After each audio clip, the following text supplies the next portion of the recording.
Hey everyone, Emily with Bob's Watches. Today we're talking all about the two-tone Rolex Submariner, reference 16803, and going over its history, key features, and how much you can expect to pay if you want to add one to your collection.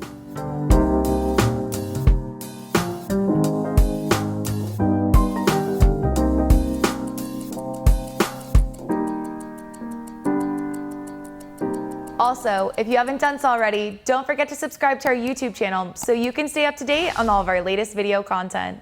First launched in 1953, the Rolex Submariner was one of the world's very first dive watches, but it was not until the end of the 1960s that it was offered in anything except stainless steel and fitted with a black dial and matching black bezel. Additionally, all of the very first Submariner watches were simply time-only models, and when the first Submariner date arrived in the late 60s, not only did it bring with it a calendar display, but it also introduced both yellow gold and the color blue to the collection. With that in mind, full steel or full gold were still the only options, and those who wanted a blue dial and bezel were forced to pay the significant price premium for the solid 18-karat edition.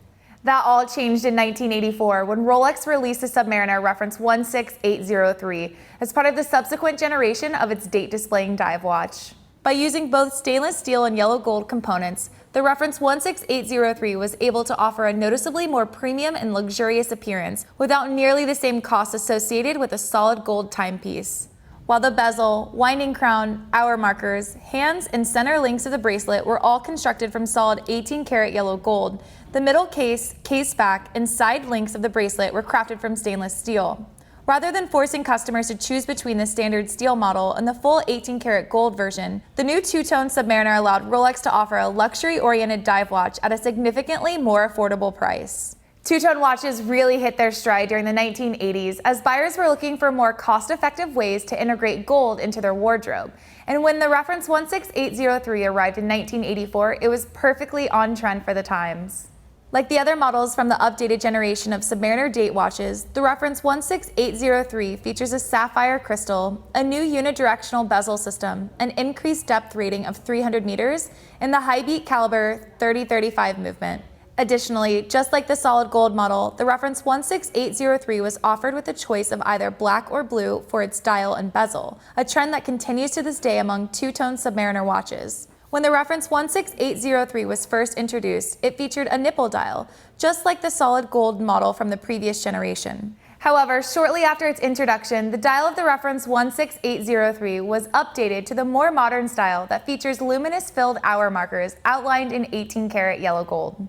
Production of the Submariner 16803 lasted until the end of the 1980s, when Rolex finally replaced it with the near-identical reference 16613. While the greatest difference between the reference 16803 and the later reference 16613 is the movement found inside these two watches, the reference 16803 still holds the distinction of being the very first two-tone Submariner.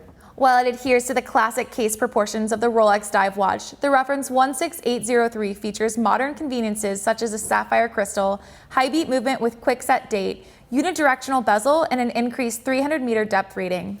In terms of overall aesthetic and functionality, the reference 16803 is very much a modern Submariner watch. However, with the additional claim to being the very first two-tone Submariner that Rolex ever produced, the reference 16803 becomes a compelling proposition for collectors, especially when you consider how little it costs to get one of these watches on your wrist. When it comes to the price of a reference 16803 Submariner, this model offers one of the best bangs for your buck, and also consistently ranks among the most affordable Submariner models. Brand new two-tone Submariner watches cost several $1,000s more than their all-steel counterparts, but the reference 16803 costs more or less the same as its steel equivalent on the pre-owned market, and in some instances, you can actually find the two-tone reference 16803 for slightly less. When you think about the fact that the reference 16803 was the very first two-tone Submariner that Rolex ever produced, and that it was only in production from approximately 1984 until 1988, it's a bit surprising that prices aren't higher given how few examples exist compared to subsequent two-tone Submariner generations.